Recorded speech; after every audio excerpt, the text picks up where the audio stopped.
Lyrics Workshop. I'm Dawn-Marie Cornett, and we're so sorry about the technical difficulties. Our sound, for some reason, wasn't working. We're going to actually wait a minute or so for everybody to be able to get back in and join before we get fully started.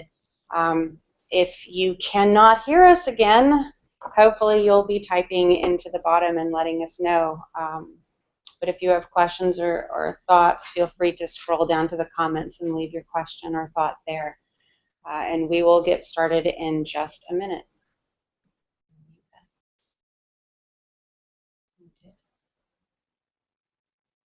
It's not on your computer. What? Mute the microphone, please. Oh.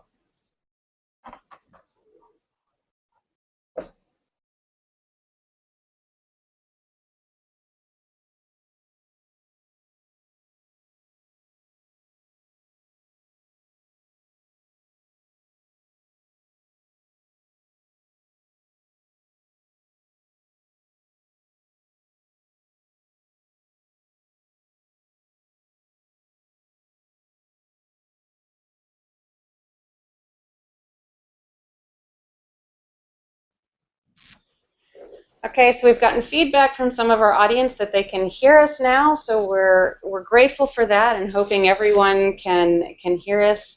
And as we continue, hopefully more people will come online and join us. Thank you for being here today. Again, we apologize for the technical difficulty and the late start. Again, I'm Dawn-Marie Cornett. I work with TMC Youth.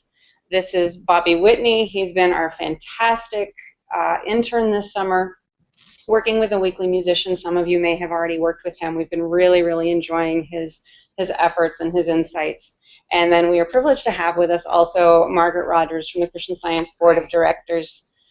Really excited to have her with us and have the opportunity to hear how the board is thinking and cherishing this idea of music as it comes through the channels of the Mother Church.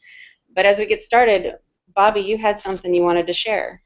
Yes, just wanted to welcome everyone to the workshop, and you may remember when you registered there was that quote on the registry page introducing the workshop, and I just wanted to repeat that so we could all just have that goal of what we're trying to accomplish when we're doing these.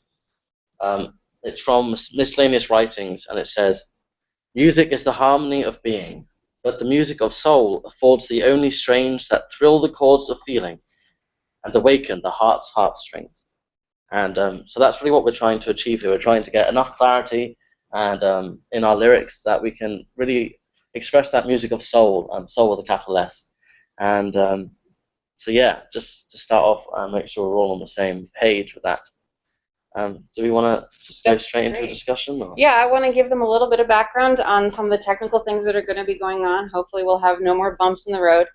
When this YouTube piece is done, you'll find in your Gmail a little invitation from your group leader to join a chat.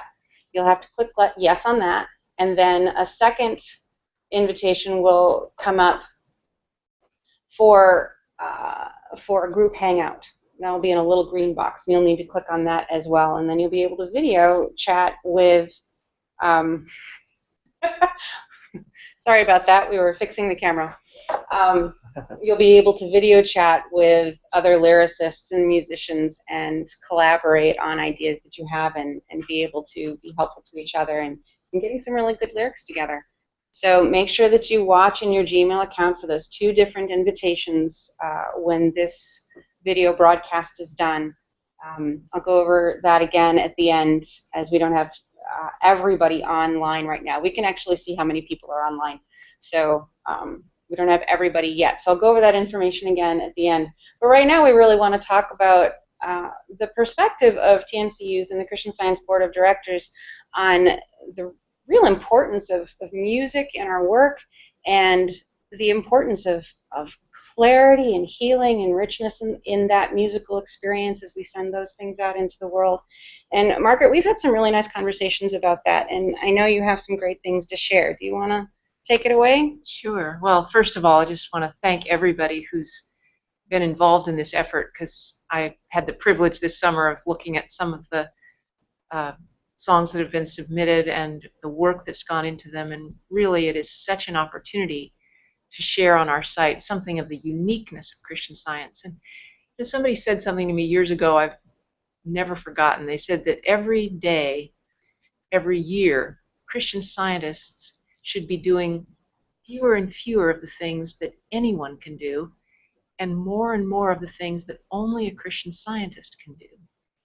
And that's because we have a really a new revelation that's come to this age that is so needed. And so we want to see in everything, whether we're musicians or any other work that we do, are we bringing the uniqueness of the Comforter to it? And so there's so many beautiful songs that have been written throughout the centuries, soul songs that really heal and lift our spirit. And now we have the opportunity to actually bring the science to the art. Mary Baker Eddy talks about how mind expresses science and art throughout its creation. So this wonderful combination is really what we have as our high standard for this site. We don't hit it every time, but we certainly want to be aiming for that. That's wonderful. I love that idea. That idea that we should be doing more and more of the things that only a Christian Scientist can do. And I don't hear that as an exclusivity thing, like somehow we're better than other people or anything like that.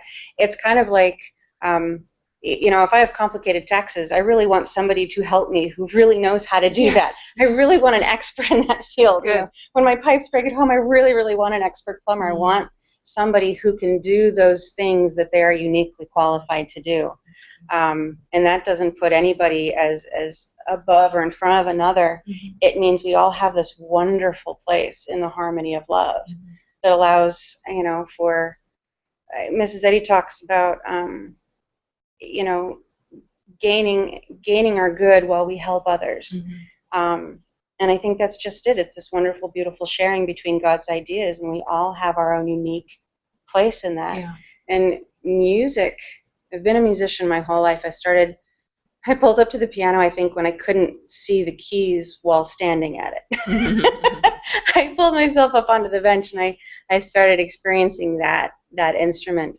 And I think possibly that was my first sense of what God was pulling up to that piano and hearing the notes and the keys. And I personally just really related to that experience, and my whole life that's been very precious personal relationship with God, knowing that I have access to this one mind that holds the infinitude of music in it. And when I'm open and I'm listening, I get to hear it. Music has always come to me as a listening thing. So it's been a lot of fun to know that thing through Christian Science, that it's not a brain thing, it's not a weird chemical synapses, nerve ending thing. It's a God thing, and it's infinite, and we all have access to it. Just some of us choose to use it more than others. I know that clarity in lyrics has been very, very important as we've continued this effort of the Weekly Musician. And for me, clarity doesn't diminish artistry, but I think that can be a confusing thing. How do you maintain your artistic integrity, your individuality, and still make sure that when you're writing for the Mother Church, there's an obvious Christian Science message, a message that's obviously about God, and a message that will heal. Do you have thoughts along that? And Bobby, please feel free to jump into the conversation with your thoughts. Well, I mean, something you touched on as well was the idea that this music is to help other people. And I think thinking a lot about when we submit a testimony or an article into the periodicals, we're doing it for the reason of helping other people to work through what they're dealing with in their Christian Science experience. And what we're doing here is very much a similar goal, but it's just through a different medium. But also, when you do add in something to the periodicals, you're expecting that it's going to be edited in some way, because you need to work with the editors at JSH in order to get a real clear meaning, and making sure that what you're saying, the crux of what you're saying, is really being presented. And so really that's just what we're going with here. It's like having that collaboration between the church and the members in order to make sure that we're spreading the Christian Science message in a very clear way, which is going to heal. And so I think it's a very similar kind of process and a very similar goal as well. Yes. Oh, I know that from writing for so many years, that I've been so blessed by having editors, because you feel perhaps the unction of spirit and it's coming right from the heart. But to have someone maybe a little less directly involved to look at it and say, how would this sound to someone who maybe doesn't know anything about Christian Science? And I think one of the things we see often with the lyrics, for instance, is that we use synonyms for God, or names for God that other people wouldn't necessarily associate with God. So if we're just writing beautiful things about love, even things about truth, to many people that isn't synonymous with something divine, something other than human love, other than just the human truth. So we just are looking for ways always where we can help people really get that breakthrough to reality.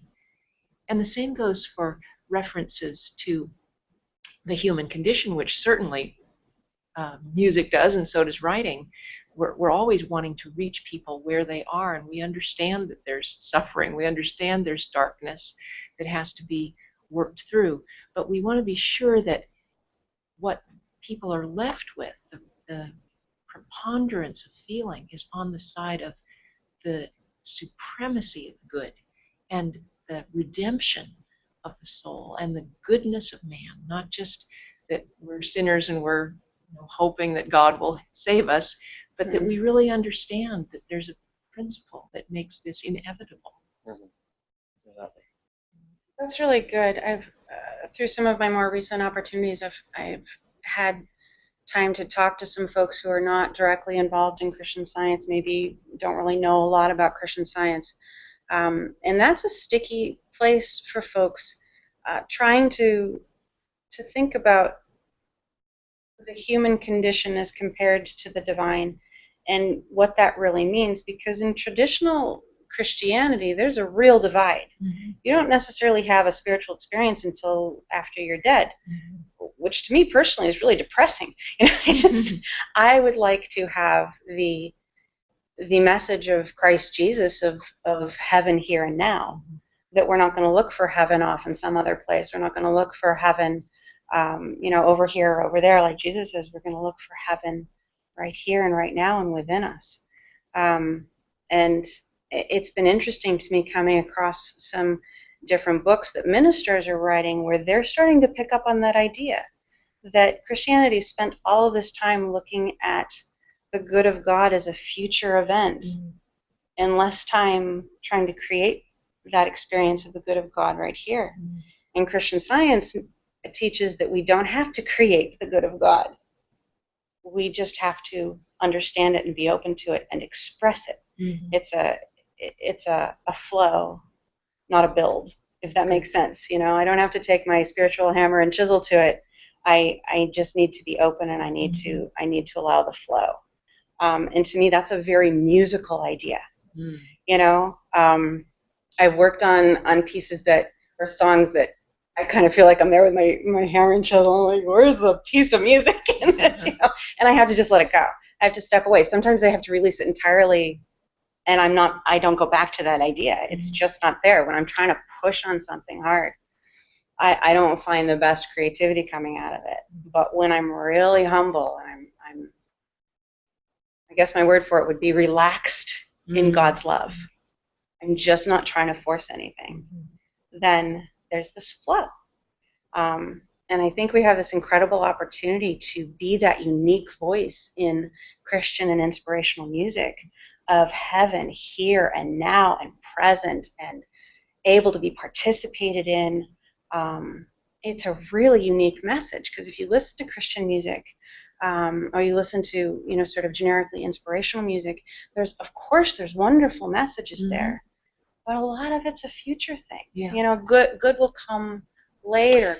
It's kind of exclusive too. So a great example of that, Mrs. Eddy, was the best self-editor. She worked constantly on her words, and there's that one poem, our well-known hymn, if you remember the line, I kiss the cross and wake to know a world more bright. And originally she had written, I kiss the cross and wait to know a world more bright. Oh, wow. But that change in thought, think what that does. It's an awakening. It's not a waiting. And that's about healing, isn't it? I mean, we're not waiting for a healing. We're waking to it. So just an example of how even one word can lift something to science.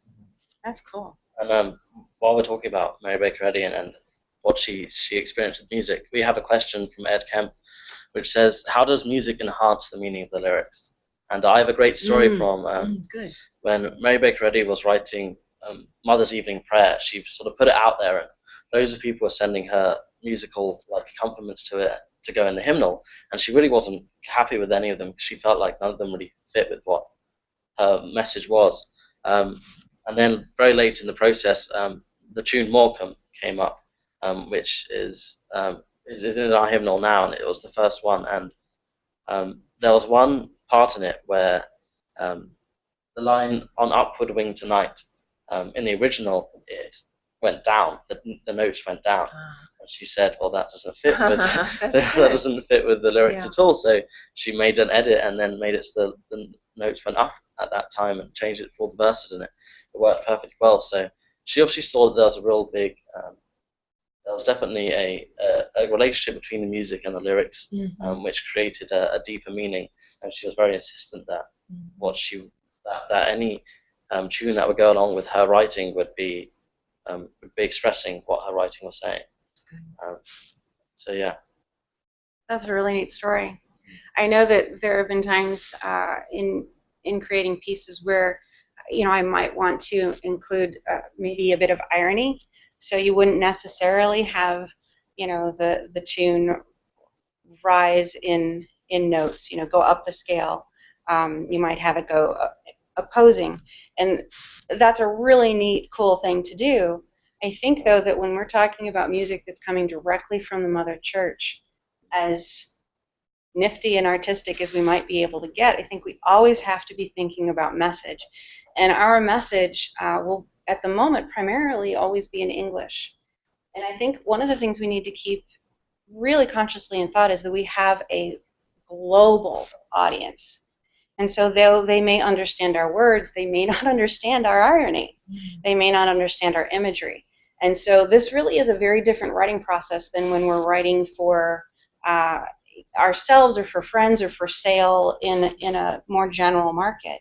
When we're writing for individuals in the Christian Science community and beyond with a Christian Science message, I think we have to always be very sure, not that we're lacking in creativity and artistry, but allowing our creativity to be this beautiful beacon of light, of clarity. Because that's when, I think most of us have had experiences of healing. It's been a very clear thought from God. It's not been very jumbled or, necessarily even very deep. It's just been simple and clear and to the point, and that's when we go, right, I remember who I am, I remember who God is, I remember that I'm well. And I think our music can do that, and it can do it really extraordinarily. But I think we can really value this sense of clarity and simplicity and directness and see how that can guide us to really good music and lyrics. Yeah, I think that's really our duty as Christian Science musicians. You were saying how we should be doing things only Christian scientists do, and while only Christian scientists can really write Christian Science music, it's our duty, therefore, to get that clarity and know that we need to be doing our best and not just making this being a throwaway thing. We were in a conversation with you and you talked about the pearl of great price, and I just love that idea of we really need to treasure what we're doing here, not just throwing it away or just throwing words on a page and hoping that it will make sense, but we really need to have a mission to what we're doing. Mary Baker Eddy loved music. She would constantly have hymn sings at her house, and she'd get soloists to come and sing to her. There was one soloist who she loved so much, and she told him that he would be of great service to the world. And so she obviously thought there was a deeper mission to music, that we can really use this and be of great service to the world by what we're doing here with the Weekly Musician. And so I just really love that idea, and I think we should really hold fast to that duty and know that we have a responsibility here to be clear with our lyrics, making sure that we are comforting people through this music. That's great. Great. Margaret, was there anything else that you hoped to add to the I conversation? think we've pretty much covered it. I think you're all doing a wonderful job, and we're just here to give you all the help we can. Yeah. Anything else, Bobby? I think that's all good. All right, wonderful. Well, we're going to turn you over to your group leaders now. Again, if you weren't here in the beginning, I'm going to go over some technical information for you. You need to log into your Gmail account and check for invitations from your group leaders, which I'm one of them. Again, I'm Dawn-Marie Cornett. We also have Jenny Sawyer and Rebecca Miner, who will be leading individual Google Hangouts, and those will be video Hangouts. You can participate by voice only if you don't have a camera available to you, but you will need a Gmail address to participate. So if you have not provided us with one, put down in the comments underneath this video that you'd like to join and give us your Gmail account there, and we will try to get you into a group. But do log into Gmail, check for an invitation from a group leader to chat, and once you have accepted that, you have to click yes.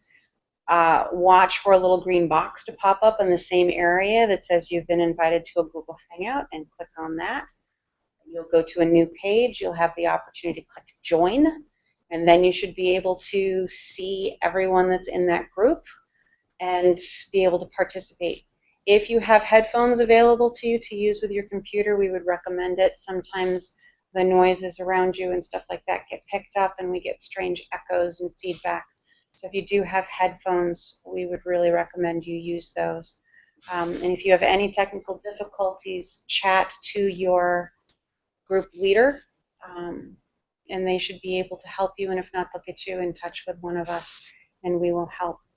Thank you all so much for being here. We really enjoyed this opportunity to be talking with you. We're very excited to see the work that comes out of these smaller workshops. If you have any questions at all after this, please feel free to email tmcu@csps.com, and we'll get back to you. Bobby, is there a specific Weekly Musician email address that we can give as well? Well, there's my email address, which is whitneyr@csps.com. But that's going away because you're our intern and you're leaving us, and we are sad. But there is also a Weekly Musician one, which I think is just weeklymusician@csps.com. weeklymusician@csps.com. Okay, good. So send us your questions and your comments. We hope you enjoyed this. Please give us feedback. We may be doing this again in the future, and we'd love to know how we can do it better. Obviously, having sound in the beginning would be a bonus. So thank you. Have a great time. Look for those invitations to chat. Make sure you accept them, and have a great time. Bye-bye.